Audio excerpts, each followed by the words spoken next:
really appreciate having you here. So to give a little bit of background about STEMX policy, we are a student-led organization within the Faculty of Science at the University of Windsor under the USci network, which is a network within our faculty promoting experiential learning and research.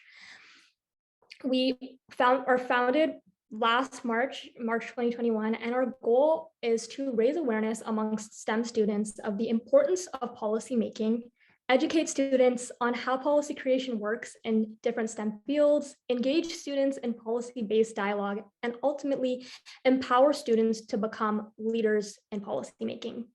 The crux of STEMX policy is truly about student empowerment and planting a seed at a young point in a STEM professional's career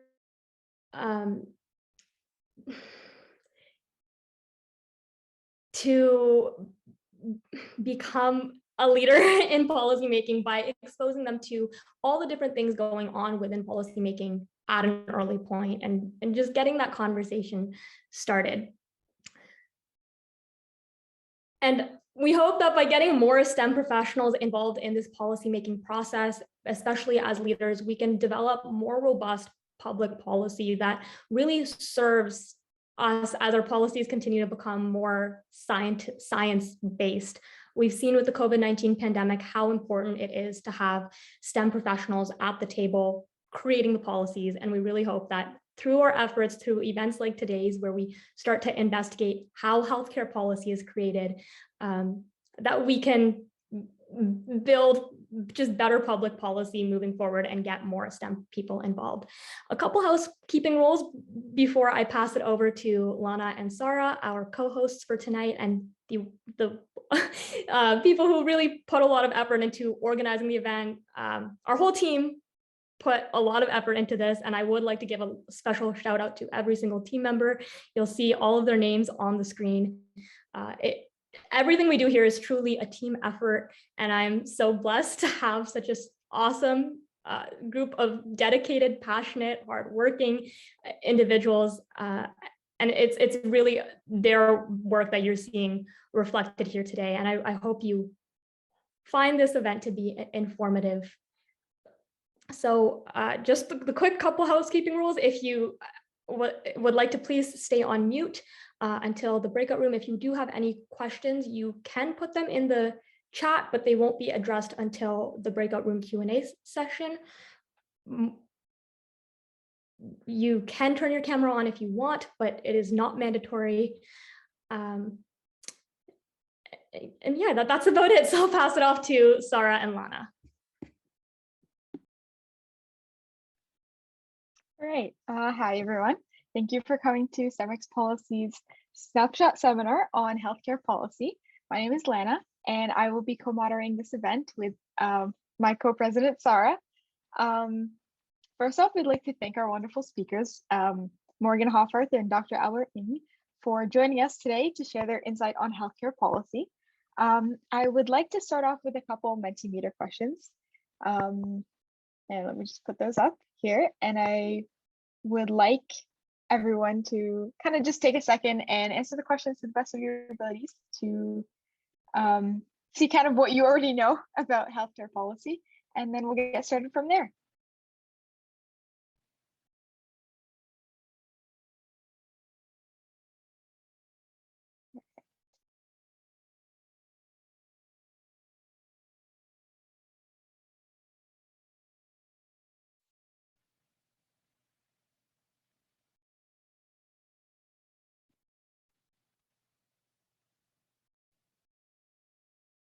Okay, so the code is going to be listed on the top here, so you can just go plug it in into this URL at the top, and then answer kind of however you would like.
It seems like the word people are putting in most frequently is limited, which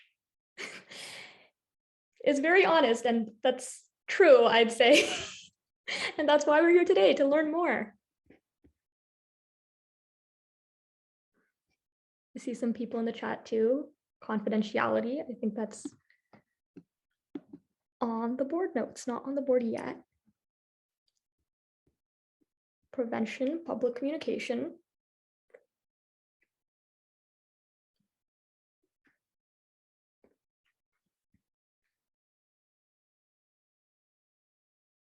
These are some very interesting responses.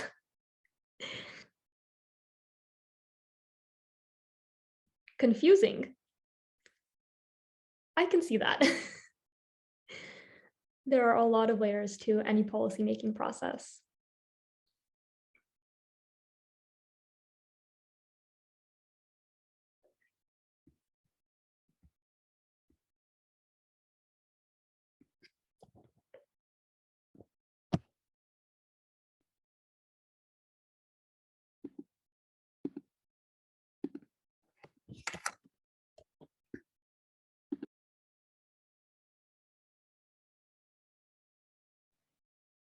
Okay, I don't see a whole lot more coming in.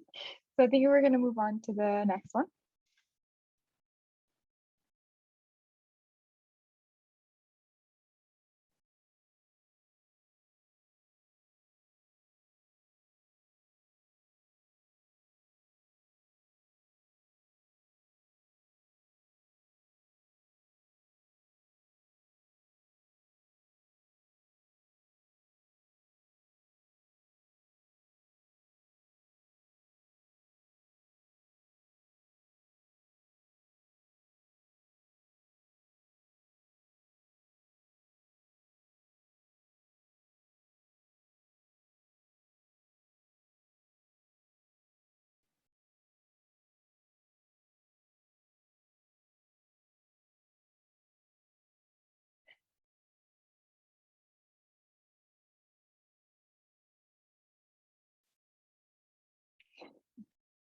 There's a bit of fluctuation, I think.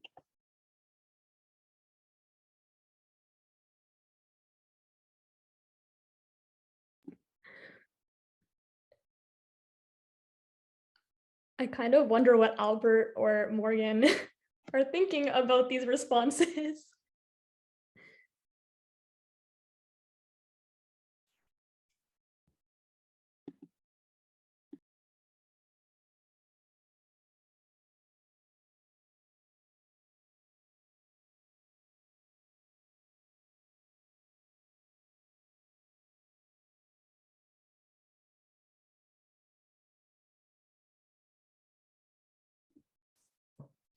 All right, so the numbers have somewhat stabilized. Thank you for your responses. So now we would like to introduce our first speaker, Morgan Hoffarth, who is currently the president of the Registered Nurses Association of Ontario. Among many other qualifications, Morgan has a diverse background of healthcare experience, such as working in acute care medicine, as well as the emergency department. In addition to that, she's currently the director of care at Mount Hope Center for Long-Term Care. During this seminar, Morgan will be speaking on behalf of RNAO's mission to advocate for healthy public policy and empower students to actively challenge and shape those policies. Thank you very much, Morgan. Thank you so much for having me. So I'm just going to put my slides up. Also, I broke my wrist, and I'm right-handed. So I'm a bit slower than usual because I keep clicking with the wrong side of the mouse. And I think that, no, that's not where slideshow is.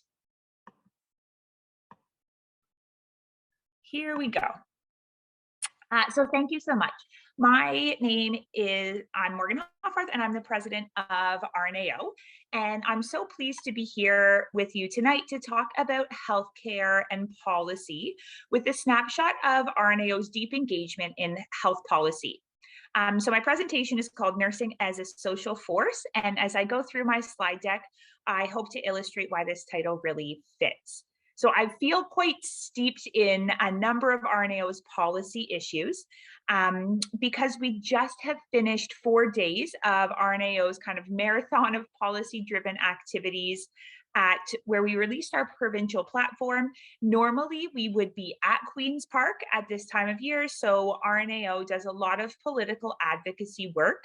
And once a year, we have an event called Queen's Park Day, where all of the, not all of the nurses, but a lot of the nurses, a lot of RNAO members go to Queen's Park, meet with their local MPPs, go to question period, and then also hear about what the policy direction of RNAO is and how we can help to influence healthy public policy. So the first things you guys might want to know about RNAO, because I understand it's a diverse group of STEM students. So many of you, particularly those that aren't nurses, may not know what RNAO is. So we are the professional association for registered nurses, nurse practitioners, and nursing students in Ontario. We advocate for healthy public policy. We aim to be a strong, credible voice leading the nursing profession to help influence and promote healthy public policy, and really want to make sure that we're always emphasizing our values and beliefs around health as a resource for everyday living, and that access to healthcare is a universal human right. It's important to know that RNAO really works to influence, inform, advocate, connect, protect, and inspire both our members as well as the rest of the nursing profession, not just in Ontario, but across the world. Nurses, as members of a regulated health profession, have a breadth of knowledge spanning the continuum from health to illness to palliation and a peaceful death. They provide practice across all sectors in roles embracing practice, research and education, policy and administration. Nurses understand what a privilege it is to provide care to patients across 24 hours a day, 7 days a week. It's because of this, and because nurses are with patients at their most joyous, vulnerable, and tragic times, and recognize as speaking out for patients and for quality healthcare, that they have earned the public trust. So the next few slides kind of go over a variety of different polls that show that nurses often poll amongst the highest of professions in public trust. Nurses have been listed at the top all but once since being added to Gallup's annual rating of professions in 2019, or sorry, 1999, not 2019.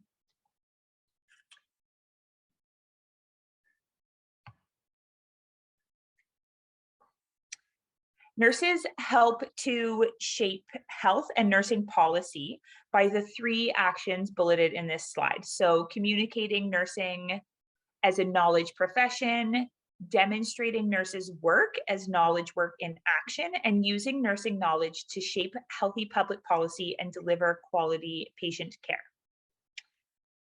So to summarize in the words of a former president of RNAO, Adeline Falk-Raphael, as professionals who practice at the intersection of public policy and private lives, nurses are ideally suited and morally obligated to include political advocacy and efforts to influence healthy public policy in their practice. So how do we advance healthy public policy? We use evidence.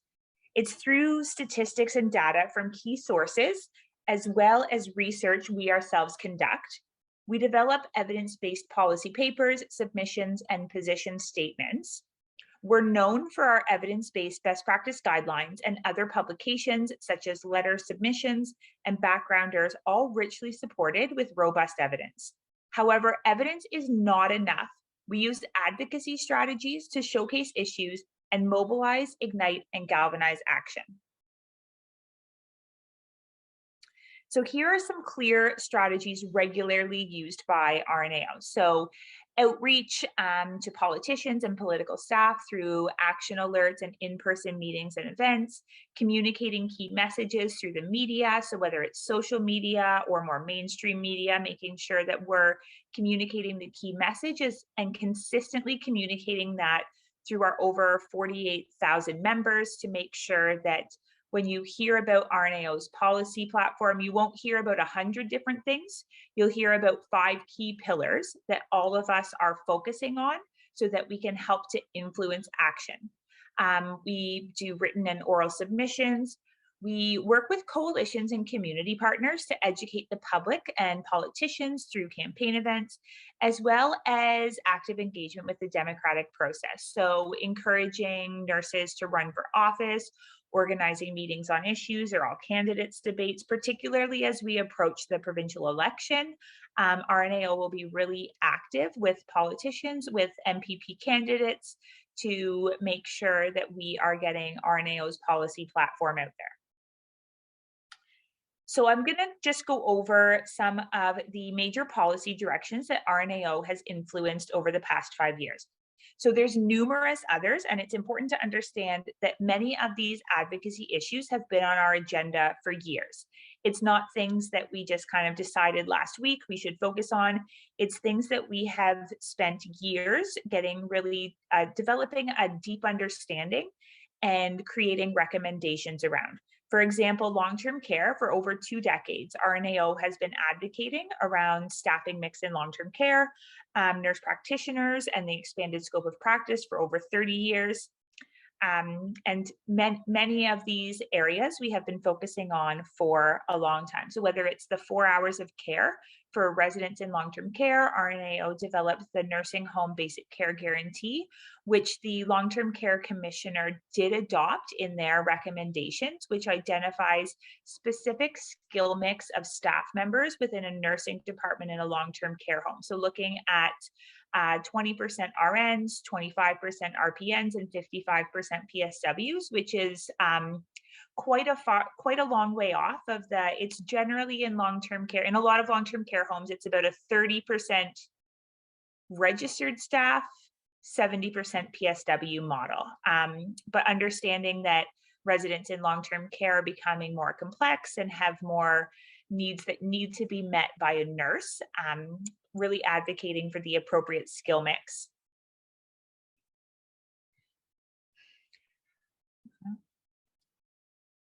So in terms of, in developing this policy, so this is specific to the nursing home basic care guarantee. RNAO engaged with nurses working in long-term care, with attending NPs in long-term care, and key organizations like Advantage Ontario and the Ontario Long-Term Care Association. RNAO was actively consulted by Frank Morocco, who was the leader of the Long-Term Care Commission, and other members of the Long-Term Care Commission that was struck to investigate the COVID-19 tragedy in long-term care. And our recommendations in the Nursing Home Basic Care Guarantee were mirrored in the Commissioner's report. Now, albeit the policy that is going to direct the policy that's come into place, so the 4 hours of care that the government has implemented doesn't specify the specific skill mix, and it will take 4 to 5 years to get to that 4 hours of care, but it is a step in the right direction and is linked to policy advocacy, not just by RNAO, but by a number of other key organizations. When we look at advocacy around nurse practitioner, the work embodied in the NP Vision for Tomorrow was informed by a nurse practitioner task force of practicing NPs, NP faculty, and RNAO policy experts. Numerous nurse practitioners from across the province provided input, and international expertise was incorporated, and it was released during our Queen's Park Day in 2021. If you're interested in more details in any of these reports, they're all available publicly for free on rnao.ca if it's something that you want to know more about.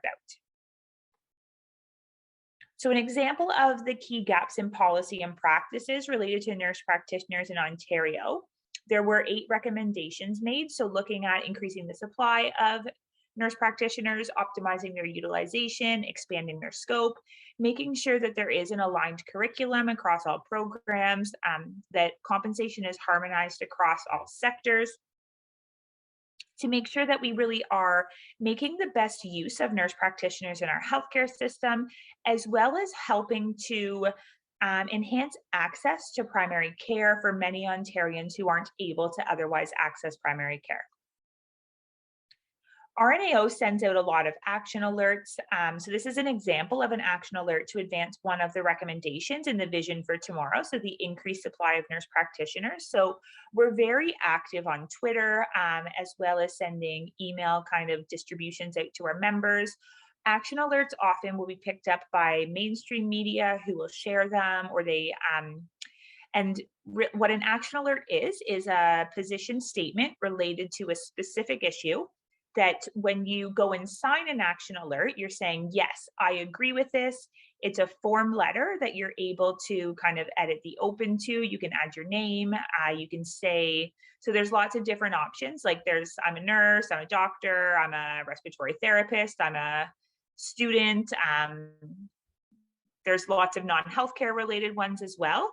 And you're able to sign that, and it goes directly to your member of provincial parliament because you put your postal code in. So it goes to your member of provincial parliament, as well as key political leaders related to that specific policy issue. So if it was related to nurse practitioners, it would go to Christine Elliott as the Minister of Health.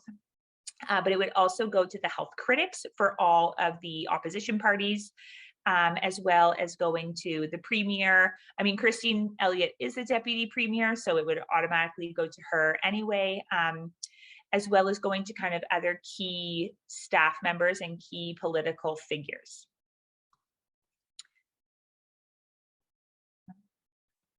More about the nurse practitioners. So in terms of public health in schools is another area where RNAO did a lot of policy advocacy. So advocated for an additional 625 public health nurses in schools. This has been a long time need. However, COVID-19 provided some of the leverage to really ramp up advocacy for this policy recommendation. So one of the ways that RNAO has been successful in having some of our policy positions adopted is being able to leverage what's currently going on. So we know that there was a lot of issues initially with COVID-19 in schools, and making sure that schools, a place where people congregate, had the appropriate public health support in order to help keep students safe, keep the staff members within the school safe. So one of the advocacy pieces that we did was helping to advocate for the funding of 625 public health nurses. It's currently a temporary measure that's been in place over the past 3 years, but we will continue to advocate for these positions to be permanent. Likely long before any of you were in school, there used to be a lot more public health nurses within schools who would do things like run healthy children program, healthy development, talk about health promotion, disease prevention, which is it's a central role to healthy child development, mental health for students. So it's a really important role that we hope is able to continue. The social determinants of health are another area that RNAO does a lot of advocacy around. So we've done a lot of work recently with safe housing and transportation, around racism, discrimination, and violence, education, job opportunities. We always are advocating for increases in minimum wage and for minimum wage increases to match inflation, to access to safe, affordable, accessible housing. The policy platform this year focuses a lot on environmental determinants of health, because without a healthy environment, it's very difficult to have health otherwise. So have always advocated around the social determinants of health. including the opioid crisis. So we've done, RNAO makes deputations at council meetings and attends inquests in the name of influencing public policy. So for example, in relation to the opioid crisis, RNAO presented at the inquest into the death of Brad Chapman. And you see on the slide, so that's our CEO, Doris Grinsman, as well as Brad's mom and Brad's sister, Lee. Brad's sister, Lee, she is a nurse, and she is a colleague who worked at RNAO for 5 years and now works with homeless at Inner City Health. So RNAO provided key testimony and attended every day to the inquest, and made a lot of recommendations, which and some of those were adopted that came out of that inquest to address the broken system really related to health and social services and correctional services. We know that a lot of people who use drugs overdose when they use drugs alone. So RNAO has advocated for supervised injection services, has advocated for safe supply, as well as advocating for support for individuals who are leaving the correctional system, because that's also another time that's really high risk for overdose deaths. RNAO has been a longtime advocate of health system transformation that embraces primary care as the foundation of the health system, as well as full system integration with strong home and community care and public health sectors. Long-term care is part of the community, and hospitals focused on highly specialized care. So since 2012, with the first release of Enhancing Community Care for Ontarians, RNAO has been advocating for and designing a truly transformed health system. So that includes things like Ontario health teams and really partnering with Ontario health teams to make sure that best practices are implemented across all sectors there. There's been a lot of work that's happened, and I mean, the pandemic has slowed a lot of that work as we look at the changes in how our care has been delivered and the focus on kind of specific key priority areas, but it's an area that we're continuing to advocate around.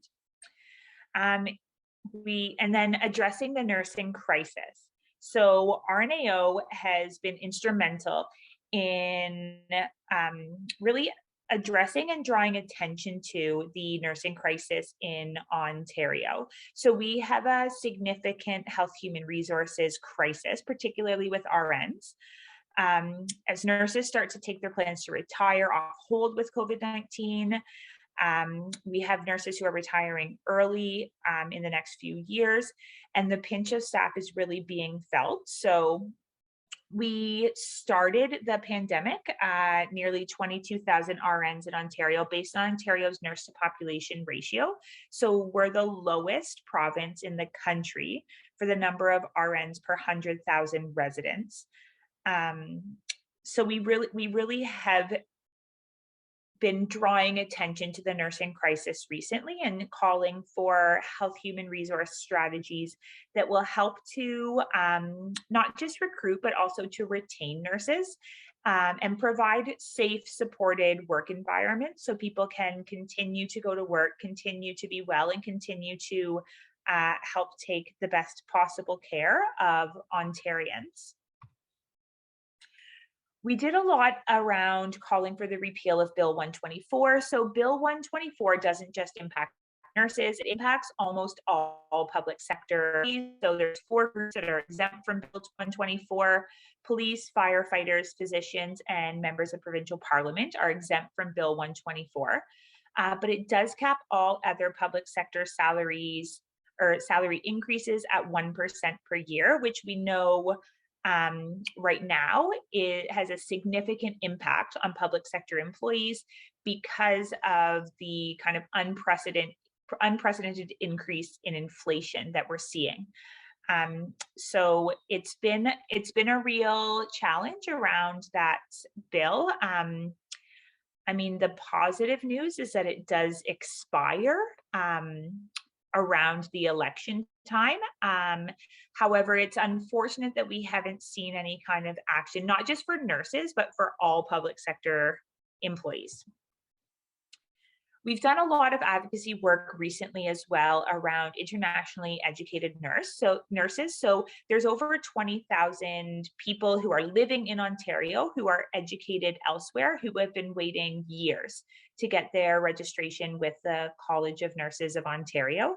So RNAO did a lot of advocacy work around needing to fast track these applicants. We have seen a change. So now there's a supervised practice experience program in Ontario that allows individuals who have passed their registration exam as either an RPN or an RN. So they've passed their registration exam, but they need to complete the language proficiency and practice competencies in Ontario. Historically, individuals have had to go back to a nursing job, usually in the country where they've completed their education, to do 400 hours of safe practice. But now you're able to complete those in Ontario in positions that are funded through Ontario Health. I think I'm probably running out of time, so I'm going to go quickly through the rest of my slides in case people have questions, because there's still like 20 left. I could talk for hours, so I'll try to go through quickly. So we already talked about the areas that RNAO advocates for. And I mentioned that we had our Queen's Park Day recently.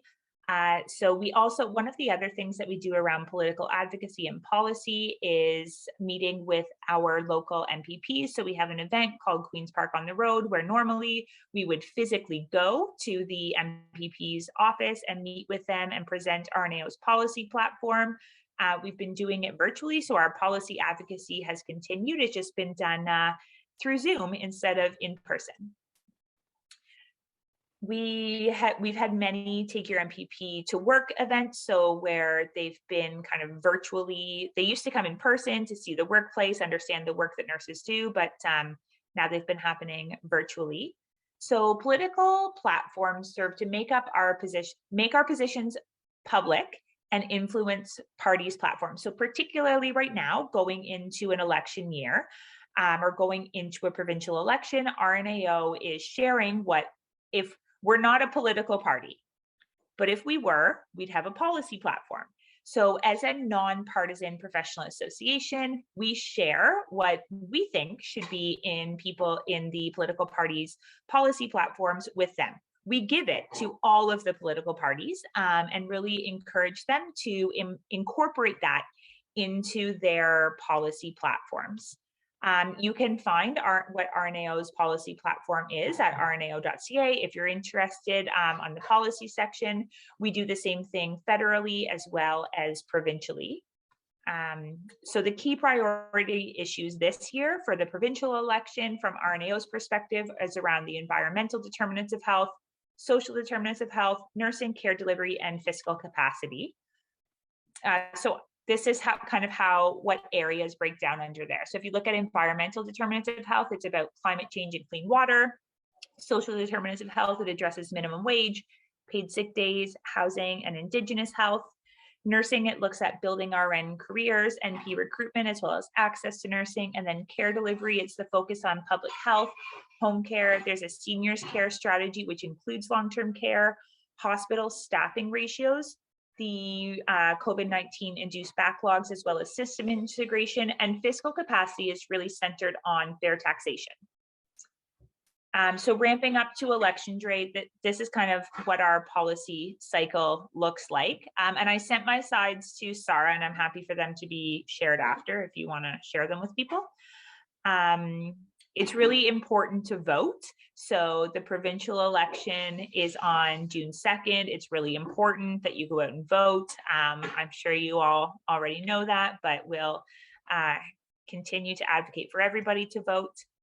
And things that are really important around policy are be passionate, be persuasive, and be persistent. So the 3 Ps really being passionate about what it is that's within your policy platform, knowing what the issues are, and being able to clearly articulate why people should believe what you're saying and change their opinion because of what you're saying, and be persistent. So really focus on key priority issues instead of focusing on like 100 things, focus on just a couple of things and be really persistent around those. There's lots of different ways if you're a nursing student to be involved in RNAO. There's an interest group for nursing students of Ontario, as well as networking with chapters and interest groups. I know you guys have Rachel at the University of Windsor, so she's on the board of directors and would be happy to get you involved with RNAO if you're interested in that.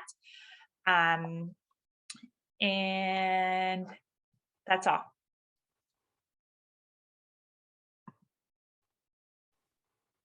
Thank you so much, Morgan Hoffarth. Oh, look at and Rachel's putting her contact information in right now. That's perfect. Thank you, Rachel. All right. Yeah, thank you. That was a really amazing presentation, by the way. I learned so much. I'm not a nursing student, so a lot of that was like brand new information to me, but I learned so much. So thank you so much. Yeah, next we want to introduce Dr. Albert Ng, who is currently the department chair at the Windsor Regional Hospital and has been in that position for 14 years. And he's also a medical director at 2 long-term care facilities. He's a past president of the Essex County Medical Society. And then regionally and nationally, he's had a ton of different positions, specifically on the Ontario Medical Association, and as well as on the Canadian Medical Association and the Committee for Accreditation of Canadian Medical Schools. And then to supplement his seriously enriched experience in leadership and administration, Dr. Ng has obtained his master's certificate in physician leadership from York University, and he's completed a governance for non-for-profit organizations, and then board of oversight strategy. So many amazing accomplishments there. And he will be telling us a lot about Ontario Medical School, or not Ontario Medical Schools, but Ontario health policy from the perspective of physicians.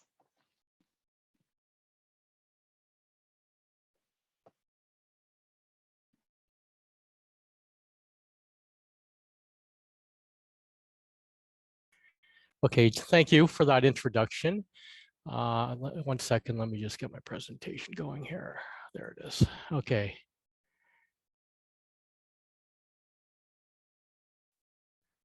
There we go. Anyways, let's see, how come we're not getting everything on here? Oh, okay.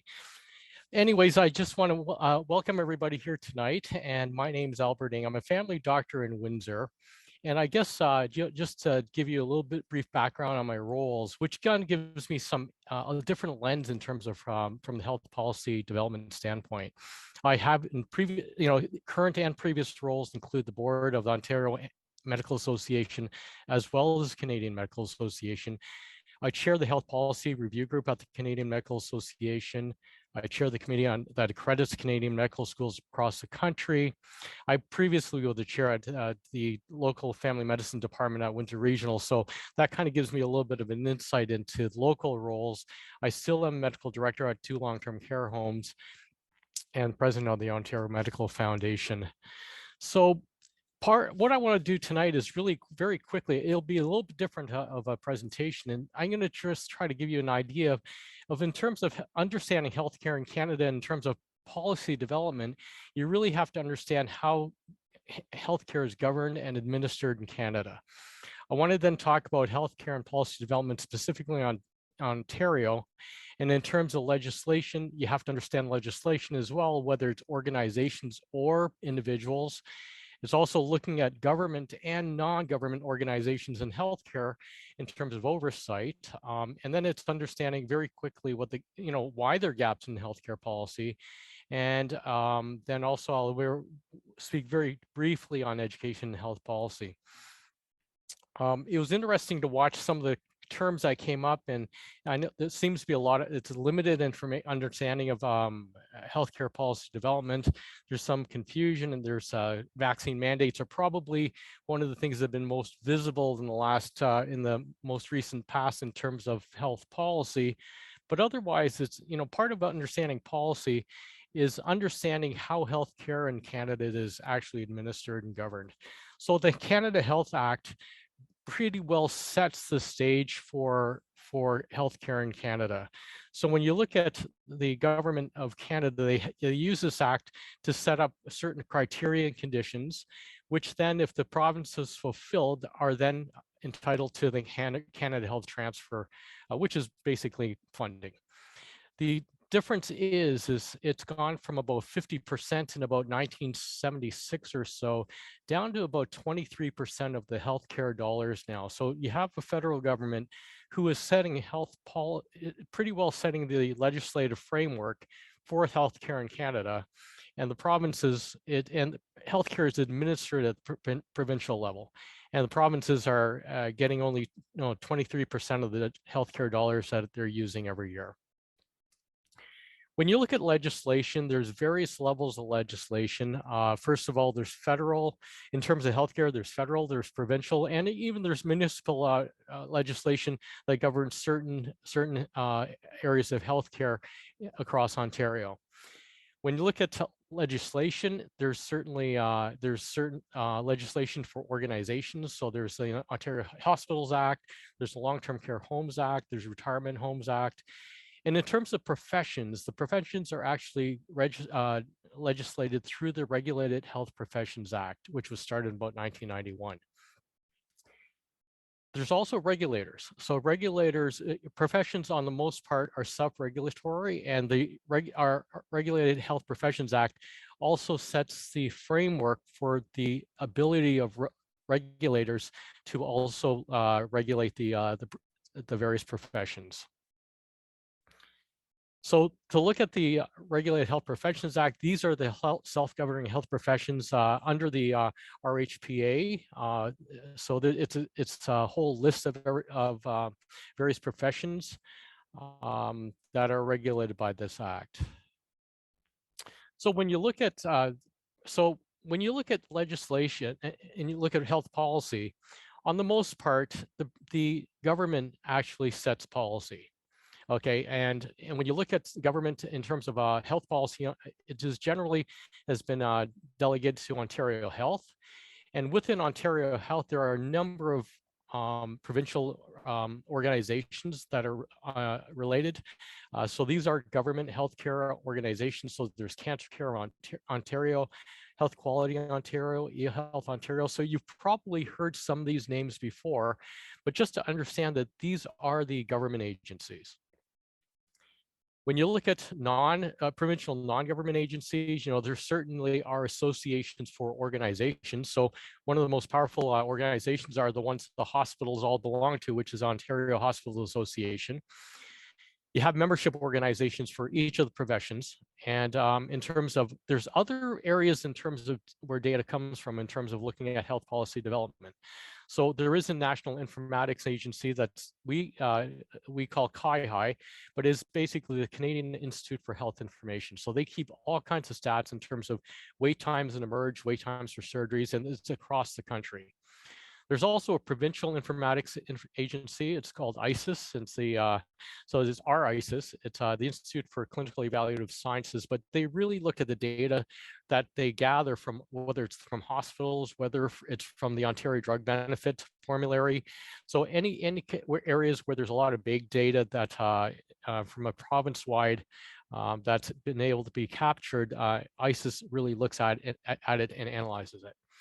From a physician's point of view, we do have our organization as the Ontario Medical Association. So in terms of health policy development, it's understanding that really legislation provides the framework in terms of for health policy.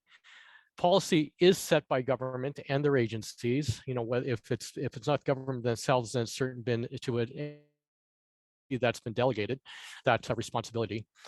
And when you talk about health policy development, you talk about influencers. So you just heard Morgan from RNAO talk about advocacy, and that's a big part of it.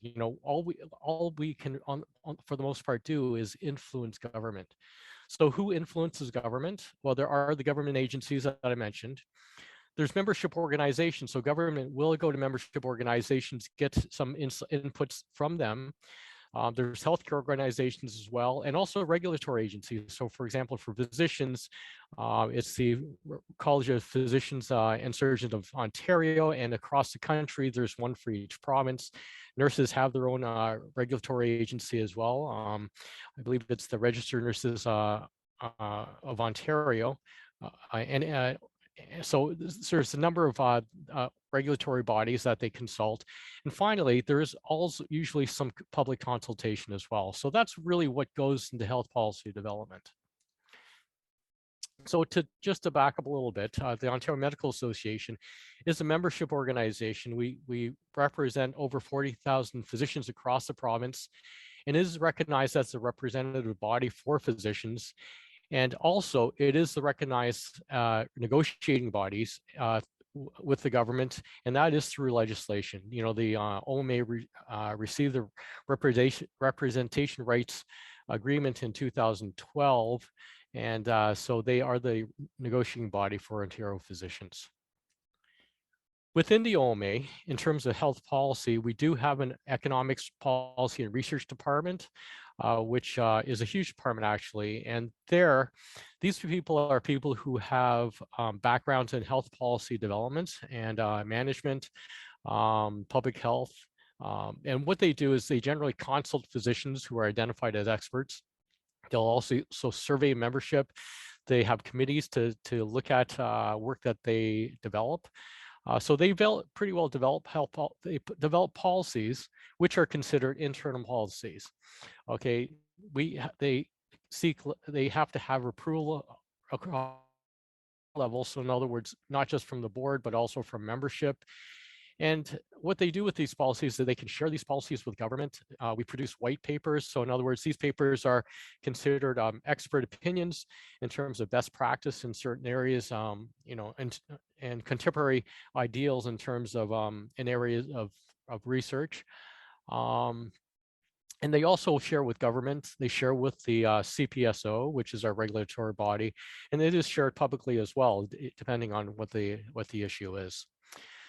Because we are the negotiating body with government, we also have bilateral committees with government. So there are committees with both physicians and government representatives. And these are areas also where some of the policies may be developed. But again, it really goes back up to government for approval. How health policies are developed. First of all, there needs to be a need, whether it's actual or anticipated in the system. And I'm glad to see that, you know, there are a number of people who did mention in terms of evidence-based. So they try to have a look at data, and they try to get evidence from various sources. As you know, evidence isn't always as straightforward as it may seem to be, and there's always ways of looking at studies and ways to interpret studies. So evidence doesn't just come from one body of body. There's input from various stakeholders, so it's not just from physicians, but nursing, from others. If it involves, let's say, the optometrists, then it may be from them. There will be public consultations as well, but there's various stakeholders that will be involved in health policy development. And in terms of monitoring, they'll always have some ways to monitor outcomes once the policy is developed. If not government themselves, then certainly, you know, organizations and stakeholders who have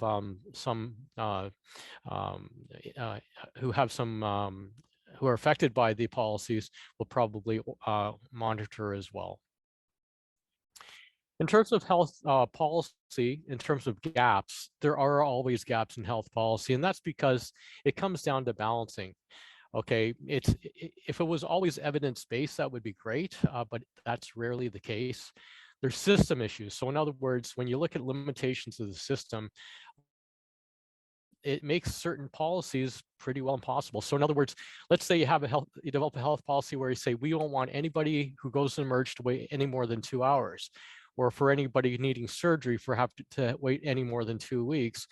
Well, that, you know, when you hear about all the problems in terms of hospital beds and the limitations and the wait times in the emergency, it's because the resources aren't there. and the beds aren't there. The system is not set up. When you look at the pandemic, you know, in terms of be able to flex and accommodate the increases in volumes, we were not able to do that because the Canadian system is not able to do that. Compare that to the U.S. system in terms of their hospital systems. You know, you can see they kind of reached their close to their breaking point, but they certainly were able to increase their capacities in the intensive care units when they needed it, because their system is a little bit different. In terms of resource issues, so in other words, it comes down to money. So, you know, again, ours is a publicly funded system. So resources, basically it comes from our tax dollars, whereas in the States, it's done very differently. It's a really for-profit system. And, you know, so the ability to, the resource limitations here really dictate what we can and can't produce and develop that in terms of health policy. I mentioned cultural issues here, and if you know, if you any of you know, if you've done some business, you know, the saying is, culture eats strategy for breakfast. Okay, and the problem is anytime you look at trying to make some changes, you want to strategize, you really have to understand the underlying culture. The underlying culture in Canada is basically for free healthcare. So you have, you know, you have patients who have been used to having healthcare which is free, which is not paid for, and there is a certain entitlement that is generally expected in terms of what they receive. Just as an example, you know, one of the issues, for example, is you may have heard that, you know, sometimes there's a lot of patients who are waiting for nursing homes in hospital and blocking beds in hospital. So those are what we call alternate level of care patients. One of the issues we have is, being a medical director of 2 nursing homes, there is one home where we have a lot of empty beds, a fair number of empty beds, but because it is an older home, it's not as nice as some of the ones in South Windsor or over on the east side. You know, it's one of the ones that is not desirable.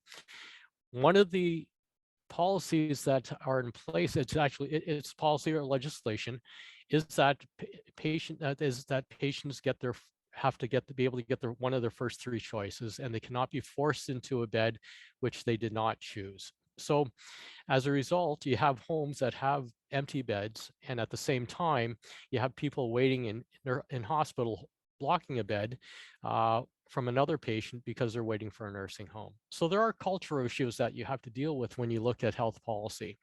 And finally, of course, there are political issues. So this pandemic, if it's shown us anything, it's shown us that certainly political will and concerns often trump healthcare needs. So when you look through the pandemic, and as we get close to the provincial election, you see government now, you know, so the election is June 2nd, but you do see government being very careful with some of the steps they make. So instead of mandating, you know, certain things when Omicron was first started, or you know, there was really a reluctance to really lock down it at all. There's been a real reluctance to really push vaccine mandates. And it is because people know, you know, politicians know that it's political suicide. So it's always, when you look at healthcare policy and how the policies are developed, it's never going to be just for the, it's never for the benefit of the, it's never going to be 100% for the patient's health. It's never because of evidence-based, but there are a number of issues that have to be addressed in terms of developing health policy. There was a question as far as from my standpoint in terms of what about medical schools and health policy? Well, first of all, understanding medical school oversight in terms of there's accountability for education. So in terms of content, it's the Medical Council of Canada. So they really determine the knowledge and competencies required, and they also are the evaluators. And they're responsible for determining whether a graduate meets the knowledge expectations to graduate, but the licentiate actually meets the expectations to be able to practice. So that's a difference. In terms of accreditation, so if you're ever asked to do accreditation at the university, what they're trying to do is really to check with you to see if, first of all, if that educational system, first of all, either meets or exceeds quality standards expected in terms of what they're doing for your education, and also making sure that the educational environment is effective and safe. So basically, that's what my committee does in terms of accreditation. Looking at quality assurance standards for medical schools is making sure that the educational program really meets a certain quality assurance standard in terms of whether for effectiveness and also safety of the educational environment. Last thing to talk about is so in terms of health policy, how do you get involved? So Morgan talked about a lot about advocacy, and she gave you lots of ideas in terms of how you get involved in terms of advocacy. I'll back it up a little bit. First of all, health policy development really requires economics, legal and political frameworks, understandings. And there are certainly programs that have this. I know the University of Toronto has a master's in health policy and management administration program. So that is one way to do it. So how do you get involved? Well, you can run as an MPP. So in other words, you run as a politician. That'll certainly get you in the door in terms of health policy development. You can be involved in government agencies. So in other words, if you get involved with data and informatics, you can get involved with Health Quality Ontario. If you have an aptitude for certain areas of healthcare, you can get involved with Ontario Health or any of those other agencies I already mentioned. There are also regulators. So in other words, regulators are always looking for non-medical people to sit on their committees. That is another area that, and they will also look at their the people who they have on staff involved for health policy development. There's always opportunity with stakeholder groups. So it doesn't have to be medical in terms of physician or nursing, but for example, if you have a parent or a loved one who had Alzheimer's or had ALS, and you were involved with the ALS Society or the Alzheimer's Society, those are stakeholder groups that are consulted when the time comes for those people who may be involved by who may be affected by the health policy that they're looking at. And finally, the other things are certainly those membership organizations. So depending on what area or what profession you go into, it's being involved with your membership organization, because eventually there is ability to influence government through that organization in a organized way. As Morgan talked to you about RNAO, they have a Queen's Park Day. Physicians also have a Doctor's Day at Queen's Park. We actually picked May 1st because the weather was a little bit warmer. So, so I didn't really want to be out in Queen's Park at this time of year. So anyways, but that's basically how you get involved in terms of health policy development. And I guess that brings me to the end of my presentation. So I will hand it back over to the organizers. Thank you so much, Dr. Albert Ng, for sharing your expertise in the topic of policies regarding medical school accreditation and health policy development in Ontario. So now we'll move on to the Q&A session. There will be 2 breakout rooms. You will be able to choose which speaker you want to ask questions to shortly.